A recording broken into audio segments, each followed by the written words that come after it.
Friends नमस्कार। हम लोग पढ़ रहे हैं विजयनगर डायनेस्टी और देखा गया था कि विजयनगर डायनेस्टी पर 4 वंश ने शासन किया है।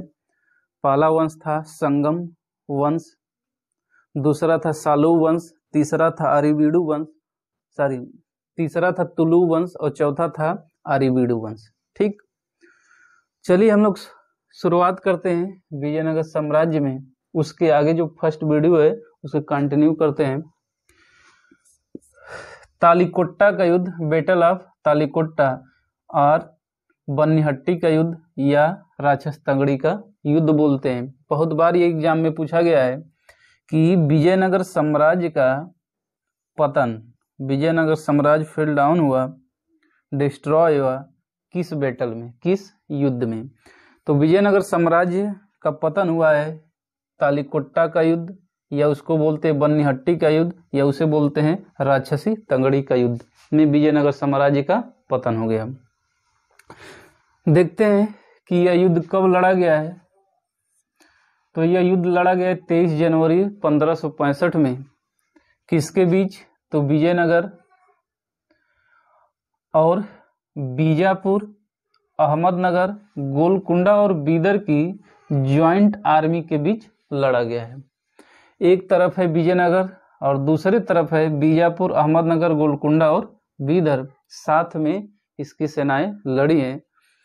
देखिए, विजयनगर साम्राज्य का जो उस समय शासक था जब तालिकोट्टा का युद्ध हुआ है वो है सदाशिव राय। ठीक, इंपॉर्टेंट क्वेश्चन है कि जब तालिकोट्टा का युद्ध हो रहा था उस समय विजयनगर का शासक कौन था? तो था सदाशिव राय। लेकिन युद्ध का नेतृत्व लीडर था राम राय। युद्ध का लीडर कौन है? राम राय के नेतृत्व में युद्ध लड़ा गया है।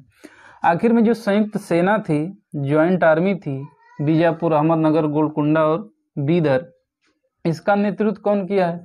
तो आदिल शाह किया है। इसका लीडर था आदिल शाह। क्वेश्चन अब इसमें एक बहुत इंपॉर्टेंट बन के आता है कि तालिकोट्टा के युद्ध में जो संयुक्त सेना बनी थी इसमें कौन शामिल नहीं थी, न कौन प्रांत या कौन राज्य शामिल नहीं था। तो देख रहे हैं बीजापुर है, अहमदनगर है, गोलकुंडा और बीदर है। कौन गायब है? तो बरार। ठीक ना, हमेशा याद रखिएगा, बरार संयुक्त सेना में नहीं है, विजयनगर साम्राज्य के खिलाफ नहीं लड़ा है।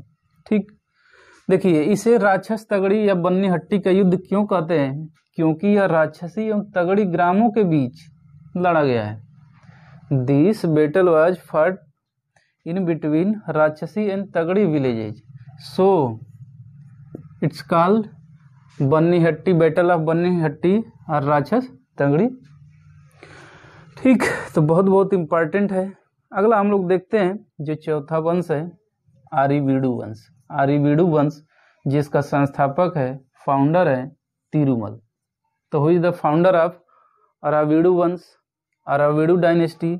तो वो है तिरुमल। अगला बहुत बहुत इंपॉर्टेंट फैक्ट है, आरावीडू शासक वेंकट द्वितीय के शासन काल में ही विडयार ने 1612 में मैसूर राज्य की स्थापना की है। मैसूर राज्य की स्थापना कौन किया है? तो विडयार ने। कौन किया है? विडयार, 1612 में। अच्छा, क्वेश्चन आपका आ रहा होगा कि आखिर तालिकोट्टा, बन्नीहट्टी और राक्षस तगड़ी है कहाँ पे? तो ये है कर्नाटक राज्य में। कहाँ पे? कर्नाटक राज्य में। विजयनगर से संबंधित महत्वपूर्ण जानकारी है, important information about Vijayanagara dynasty. First one है विजयनगर आने वाले प्रमुख विदेशी यात्री, फॉरेन ट्रेवलर। ठीक, तो एक तरफ यात्री है, देश है, वर्ष है और शासक। वेरी वेरी इंपॉर्टेंट ये होता है ना, बहुत बहुत महत्वपूर्ण ये टॉपिक होता है और क्वेश्चन यहाँ से फिक्स है, आते ही हैं। ठीक, फर्स्ट जो ट्रेवलर है वो है निकोलो कांटी। किस देश का निवासी था? तो इटली का था। रहने वाला कहाँ का? इटली का। वर्ष 1420 में देवराय फर्स्ट के शासन काल में, in the time period Devaraya first he केम।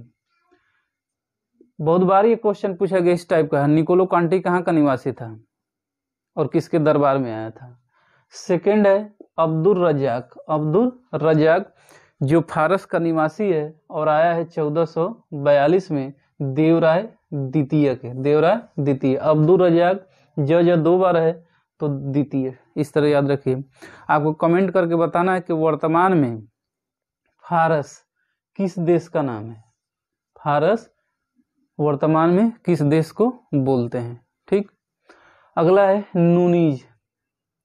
यह पुर्तगाल का निवासी था। 1535 में अच्युत देवराय के शासनकाल में यह भारत आया था, यानी विजयनगर की यात्रा की है। अगला डोमिंगस पायस और बारबोसा। डोमिंगस पायस और बारबोसा पुर्तगाल के निवासी थे।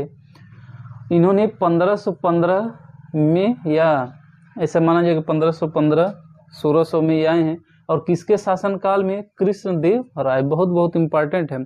कृष्णदेव राय के दरबार में निम्न में से बता दीजिए कौन यात्री आया था विजयनगर साम्राज्य? तो डोमिंगस पायस और बारबोसा। ठीक, बहुत इंपॉर्टेंट है यह सब। आगे देखते हैं, दूसरी महत्वपूर्ण जानकारी है विजयनगर साम्राज्य से संबंधित कुछ शब्द हैं और कुछ जानकारी है, व्यवस्था है, सिस्टम है कि उस समय उसको क्या कहता था, किस डिपार्टमेंट से संबंधित था। तो पहला है आयंगर सिस्टम, आयंगर व्यवस्था।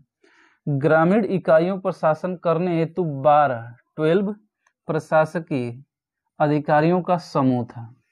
गवर्नमेंटल लोगों का समूह था 12।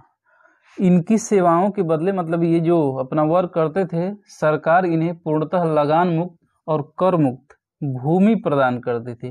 क्योंकि ये लोग क्या थे, आयंगर व्यवस्था में जो भी लोग सदस्य थे, जो भी अधिकारी थे, अवैतनिक थे, मतलब इनको पेमेंट नहीं दिया जाता था, सैलरी नहीं दिया जाता था। इनको देती थी सरकार, वहाँ की खुश होती थी तो क्या देती थी? भूमि देती थी। अगला है कर्डिक। व्हाट इज कर्डिक सिस्टम? यह व्हाट इज कर्डिक? तो यह है आयंगर के पास क्रय विक्रय से संबंधित दस्तावेज होते थे। ठीक, क्रय और विक्रय, सेल और परचेस का दस्तावेज था। अगला है उबली। ग्राम में विशेष सेवाओं, स्पेशल सर्विस के बदले दी जाने वाली लगान मुक्त भूमि थी, टैक्स फ्री लैंड थी। अगला है रक्त कोड़गे। युद्ध में शौर्य प्रदर्शन करने वाले मृत लोगों को, डेड पर्सन के परिवार को यह भूमि दी जाती थी, और जिस भूमि को दी जाती थी उसको बोलते क्या है? रक्त कोड़गे। रक्त कोड़गे, शहीद हो जाता था, मर्टायर हो जाता बेचारा, उसको, परिवार को जो भूमि मिलती थी उसको बोलते हैं रक्त कोड़गे। ठीक, अगला है कुट्टगी। विजयनगर साम्राज्य में कुट्टगी क्या था? तो ब्राह्मण, मंदिर या बड़े भूस्वामी, ठीक, बड़े लैंडलॉर्ड जो होते थे आदि द्वारा किसानों को दी गई भूमि।